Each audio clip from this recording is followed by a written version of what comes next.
Have a very nice day.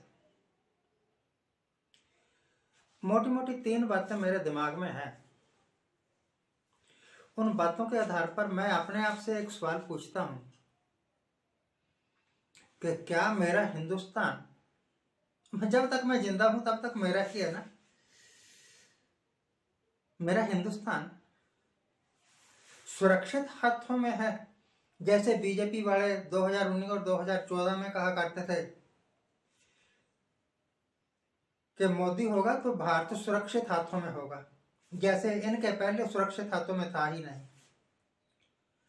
यानी कि जगह डॉक्टर मनमोहन सिंह हो, राजीव गांधी हो या इंदिरा गांधी हो, ये सब निकम्मे लोग थे, जबरदस्ती आकर राजगद्दी पर बैठ गए थे, किसी काम के नहीं थे, गुड फॉर नथिंग।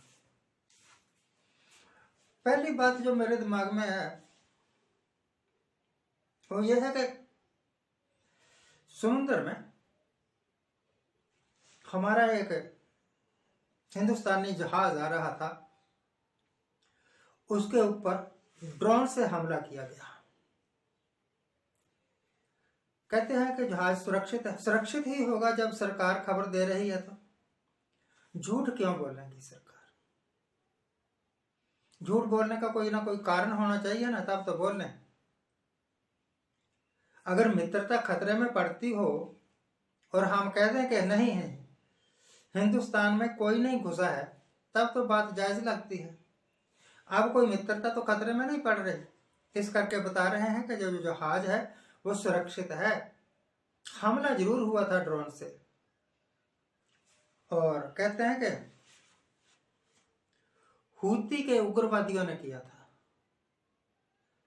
आपको कैसे पता लग गया एकदम से? उधर से हमला हुआ और उधर से आपने इंक्वायरी करके बता दिया कि हूती के उग्रवादियों ने हमला किया था।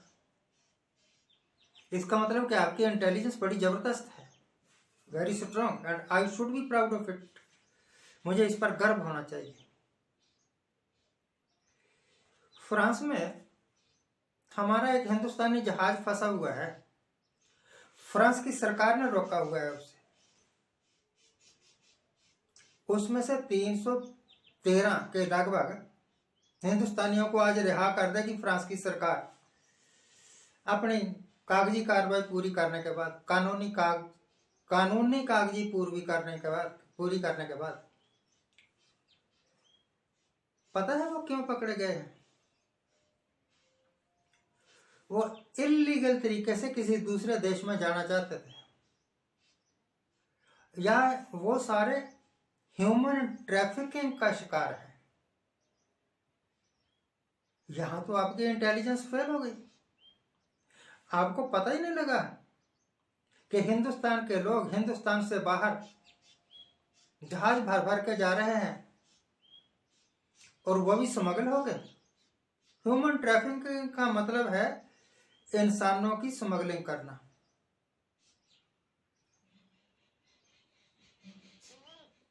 अभी 2 दिन पहले कश्मीर में उग्रवादियों ने, कश्मीर में उग्रवादी हमला करते ही रहते हैं, महीने में एक आधी घटना तो हो ही जाती है,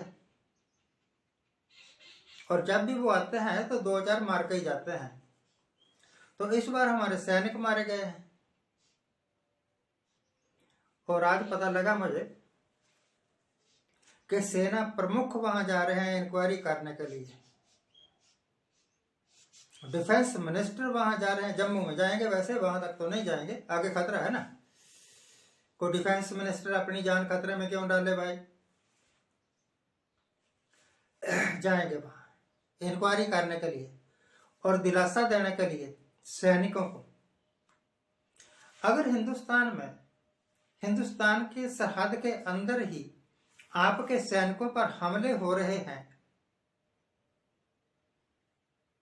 आई शुड थिंक सारे हिंदुस्तानियों को सोचना चाहिए कि जब हमारी सेना ही सुरक्षित नहीं है आपके हाथों में, तो देश कहां से सुरक्षित होगा भाई? अब कुछ खबरें दबा ली हैं या कुछ खबरें आनी बंद हो गई हैं। उधर क्या कहते हैं, मिजोरम की तरफ क्या था, गदर मचा हुआ था, गदर मचा हुआ था। आपस में ही लोग एक दूसरे को मार रहे थे, घर जलाए जा रहे थे। मणिपुर, वो भी तो आपका देश था, आपने क्या कार्रवाई की? ये तो थी घटनाएं जो मुझे बताती हैं कि देश सुरक्षित हाथों में है या कि नहीं है। अभी IMF ने रिपोर्ट दी है हमारी इकोनॉमी के बारे में। इकोनॉमी एक बहुत बड़ा लफ्ज है। अगर इकोनॉमी पर मैं बोलना शुरू करूं तो आप समझ लो कि 1 घंटा लग जाएगा। एक 100 सफ़े की किताब लिखी जा सकती है इकोनॉमी पर, सिर्फ इकोनॉमी लफ्ज पर, अर्थव्यवस्था लफ्ज पर। हमारी इकोनॉमी में उतनी सालाना इनकम नहीं है जितना हमारी देश पर, इकोनॉमी पर फॉरेन डेब्ट हो गया है। विदेशी कर्जा जितना चढ़ गया है उतनी हमारी आमदन नहीं है। हम फिर भी कहते हैं विकास हो रहा है और मोदी मोदी के नारे लगा रहे। एक आरफा खानम नाम की औरत है, इंटरव्यू ले रही थी किसी बीजेपी लीडर का, और उसने सवाल कर दिया कोई टेढ़ा, तो उसके पीछे ना अपनी प्रोटेक्शन के लिए लेकर आते हैं ये लोग 10, 15, 20 उनके सेवक खड़े थे। तो जैसे ही वो टेढ़ा सवाल किया जिसका वो जवाब दे नहीं सकते थे, तो उन्होंने जय श्री राम, मोदी मोदी के नारे लगाने शुरू कर दिए, और भाई साहब भी उठकर चले गए। ये तो आपकी दुर्गति हो रही है कि एक पत्रकार के सवाल का जवाब नहीं दे सकते और सवाल से बचने के लिए मोदी मोदी या श्री राम के नारे लगा रहे हो। मुझे तो ऐसा लगता है कि अगर सचमुच भगवान है, भगवान श्री राम है, क्योंकि गवर्नमेंट ऑफ इंडिया ने ही सुप्रीम कोर्ट में यह भी पर्चा दाखिल किया था, एफिडेविट दाखिल किया था कि कोई सबूत नहीं मिले जी राम के होने के या राम सेतु के होने के। जब राम सेतु ही नहीं है तो राम कहां से हो गया? कहानी तो सारी इसी पर टिकी हुई है ना कि लंका तक श्री राम ने हनुमान की मदद से, बंदरों की मदद से एक पुल बनाया था, और उस पुल पर चलते हुए लंका में प्रवेश किया था और रावण का वध किया था। इस कहानी में थोड़ा सा झोल है।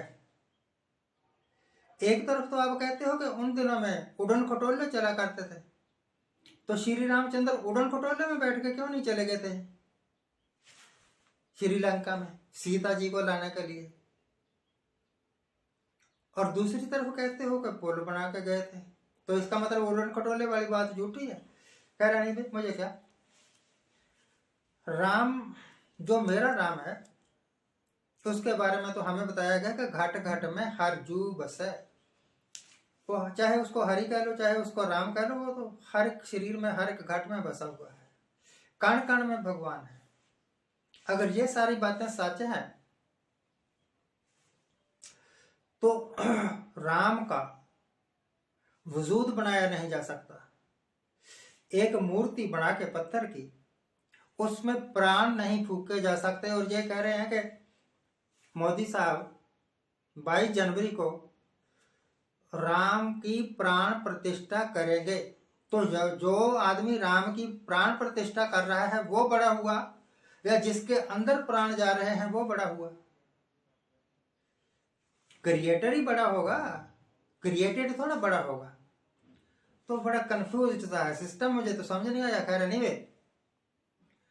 एक बात आप जरूर सोचिएगा, अगर आपको टाइम लगे तो कमेंट जरूर करिएगा। समुद्र वाली घटना, हमारे जहाज पर हमला, फ्रांस वाली घटना, हमारे यात्री बंधक, और कश्मीर वाली घटना, हमारे सैनिक ही मारे जा रहे हैं।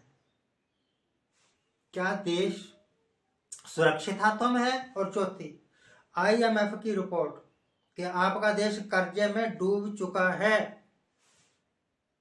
क्या देश विकास कर रहा है? क्या हमें झूठ के पुलंदे खोल खोल कर बता जा रहे हैं? Thank you very much for watching, keep watching, please subscribe my channel.